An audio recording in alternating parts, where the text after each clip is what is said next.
Hello everyone. In this video, we will look at the pertinent provisions governing damages. What are the kinds of damages? There are 6 kinds of damages. To help you memorize, use the acronym MENTAL. M is for moral damages. E is for exemplary or corrective damages.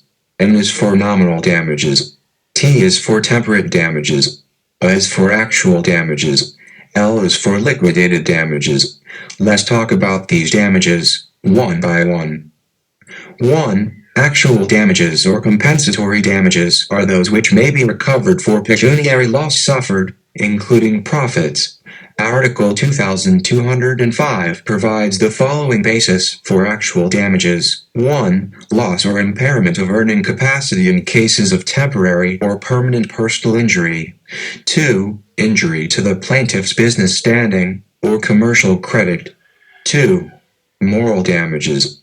Article 2219 states that moral damages may be recovered in the following and analogous cases. 1. A criminal offense resulting in physical injuries. 2. Quasi-delicts causing physical injuries. 3. Adultery or concubinage. 4. Illegal or arbitrary detention or arrest. 5. Illegal search. 6. Libel, slander or any other form of defamation. 7. Malicious prosecution. 8. Seduction, abduction, rape, or other lascivious acts.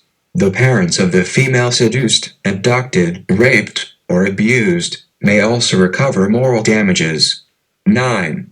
Acts mentioned in Article 309, which states that any person who shows disrespect to the dead or wrongfully interferes with a funeral shall be liable to the family of the deceased for damages, material and moral. Acts and actions referred to in Articles 21, 26, 27, 28, 29, 30, 32, 34, and 35 of the Civil Code. Article 21. Any person who willfully causes loss or injury to another in manner that is contrary to morals, good customs, or public policy shall compensate the latter for the damage. Article 26. Every person shall respect the dignity, personality, privacy, and peace of mind of his neighbors and other persons. The following and similar acts, though they may not constitute a criminal offense, shall produce a cause of action for damages. Prevention and other relief. 1. Prying into the privacy of another's residence. 2. Meddling with or disturbing the private life or family relations of another. 3. Intriguing to cause another to be alienated from his friends. 4. Vexing or humiliating another on account of his religious beliefs, lowly station in life, place of birth, physical defect, or other personal condition. Article 27. Any person suffering material or moral loss because a public servant or employee refuses or neglects, without just cause, to perform his official duty may file an action for damages and other relief against the latter, without prejudice to any disciplinary administrative action that may be taken. Article 28. Unfair competition in agricultural, commercial, or industrial enterprises or in labor through the use of force, intimidation, deceit, machination, or any other unjust, oppressive, or high-handed method shall give rise to a right of action by the person who thereby suffers damage. Article 29. When the accused in a criminal prosecution is acquitted on the ground that his guilt has not been proved beyond reasonable doubt, a civil action for damages for the same act or omission may be instituted. Such action requires only a preponderance of evidence. Upon motion of the defendant, the court may require the plaintiff to file a bond to answer for damages in case the complaint should be found to be malicious. If in a criminal case the judgment of acquittal is based upon reasonable doubt, the court shall so declare. In the absence of any declaration to that effect, it may be inferred from the text of the decision whether or not the acquittal is due to that ground. Article 30. When a separate civil action is brought to demand civil liability arising from a criminal offense, and no criminal proceedings are instituted during the pendency of the civil case, a preponderance of evidence shall likewise be sufficient to prove the act complained of. Article 32. Any public officer or employee, or any private individual who directly or indirectly obstructs, defeats, violates or in any manner impedes or impairs any of the following rights and liberties of another person shall be liable to the latter for damages. 1. Freedom of religion. 2. Freedom of speech. 3. Freedom to write for the press or to maintain a periodical publication. 4. Freedom from arbitrary or illegal detention. 5. Freedom of suffrage. 6. The right against deprivation of property without due process of law. 7. The right to a just compensation when private property is taken for public use. 8. The right to the equal protection of the laws. 9. The right to be secure in one's person, house, papers, and effects against unreasonable searches and seizures. 10. The liberty of abode and of changing the same. 11. The privacy of communication and correspondence. 12. The right to become a member of associations or societies for purposes not contrary to law. 13. The right to take part in a peaceable assembly to petition the government for redress of grievances. 14. The right to be free from involuntary servitude in any form. 15. The right of the accused against excessive bail.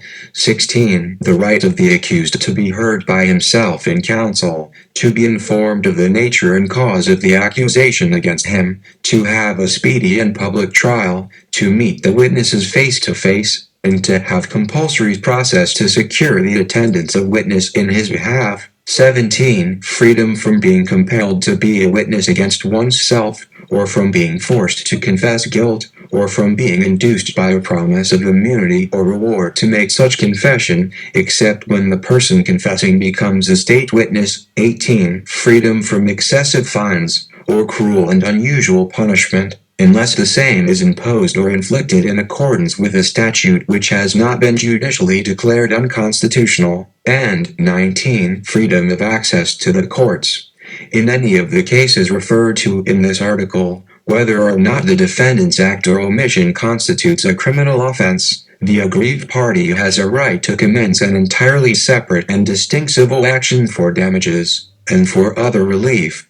Such civil action shall proceed independently of any criminal prosecution, if the latter be instituted, and may be proved by a preponderance of evidence. The indemnity shall include moral damages. Exemplary damages may also be adjudicated. The responsibility herein set forth is not demandable from a judge unless his act or omission constitutes a violation of the penal code or other penal statute. Basically, the above enumerates the fundamental rights of a citizen as enshrined in the Constitution. Article 34. When a member of a city or municipal police force refuses or fails to render aid or protection to any person in case of danger to life or property, such peace officer shall be primarily liable for damages, and the city or municipality shall be subsidiarily responsible therefor. The civil action herein recognized shall be independent of any criminal proceedings, and a preponderance of evidence shall suffice to support such action. Article 35.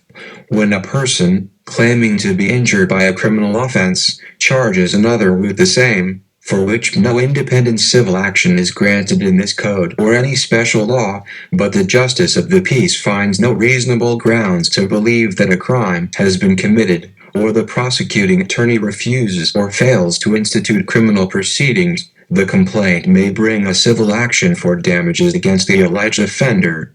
Such civil action may be supported by a preponderance of evidence. Upon the defendant's motion, the court may require the plaintiff to file a bond to indemnify the defendant in case the complaint should be found to be malicious. If during the pendency of the civil action, an information should be presented by the prosecuting attorney, the civil action shall be suspended until the termination of the criminal proceedings. Article 2220. Willful injury to property may be a legal ground for awarding moral damages if the court should find that, under the circumstances, such damages are justly due. The same rule applies to breaches of contract where the defendant acted fraudulently or in bad faith. 3. Nominal damages, mentioned in the following articles. Article 2221. Nominal damages are adjudicated in order that a right of the plaintiff, which has been violated or invaded by the defendant, may be vindicated or recognized, and not for the purpose of indemnifying the plaintiff for any loss suffered by him. Article 2222. The court may award nominal damages in every obligation arising from any source enumerated in Article 1157, or in every case where any property right has been invaded. Article 2223.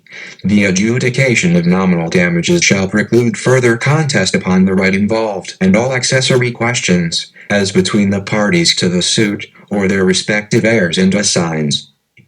4. Temperate or moderate damages governed by the following articles. Article 2224. Temperate or moderate damages, which are more than nominal but less than compensatory damages, may be recovered when the court finds that some pecuniary loss has been suffered but its amount cannot, from the nature of the case, be provided with certainty.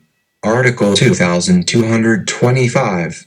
Temperate damages must be reasonable under the circumstances. 5. Liquidated damages as set forth in the following articles. Article 2226. Liquidated damages are those agreed upon by the parties to a contract, to be paid in case of breach thereof. Article 2227. Liquidated damages, whether intended as an indemnity or a penalty, shall be equitably reduced if they are iniquitous or unconscionable. Article 2228. When the breach of the contract committed by the defendant is not the one contemplated by the parties in agreeing upon the liquidated damages, the law shall determine the measure of damages, and not the stipulation. And 6. Exemplary or corrective damages, under the following articles. Article 2229. Exemplary or corrective damages are imposed by way of example or correction for the public good, in addition to the moral, temperate, liquidated or compensatory damages. Article 2230. In criminal offenses, exemplary damages as a part of the civil liability may be imposed when the crime was committed with one or more aggravating circumstances. Such damages are separate and distinct from fines and shall be paid to the offended party. Article 2231. In quasi-delicts, exemplary damages may be granted if the defendant acted with gross negligence. Article 2232. In contracts and quasi-contracts, the court may award exemplary damages if the defendant acted in a wanton, fraudulent, reckless, oppressive, or malevolent manner. Article 2233. Exemplary damages cannot be recovered as a matter of right. The court will decide whether or not they should be adjudicated. Article 2234. While the amount of the exemplary damages need not be proved, the plaintiff must show that he is entitled to moral, temperate or compensatory damages before the court may consider the question of whether or not exemplary damages should be awarded. In case liquidated damages have been agreed upon, although no proof of loss is necessary in order that such liquidated damages may be recovered, nevertheless, before the court may consider the question of granting exemplary in addition to the liquidated damages, the plaintiff must show that he would be entitled to moral, temperate or compensatory damages were it not for the stipulation for liquidated damages. Article 2235. A stipulation whereby exemplary damages are renounced in advance shall be null and void. Thank you and watch out for the next video. Stay safe.